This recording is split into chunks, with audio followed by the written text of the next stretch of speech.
Hello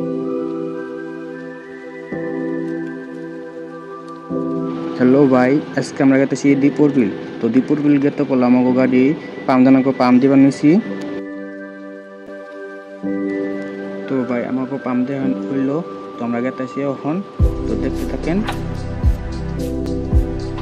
তো ভাই আমরা ওই যে গাড়িটা চেঞ্জ করতেছি, এখন ওই গাড়িতে যান যেমন ওই গাড়ির লাইসেন্স নাই, তো এই গাড়িতে আমরা উঠলাম, উড়ার বাদে ব্যাগটা বললাম। তো গাইস আমরা আইলাম আবাদে তেল ভরাতেছি, ডিপুতে কোনে তেল ভরা নেবো আর আমরা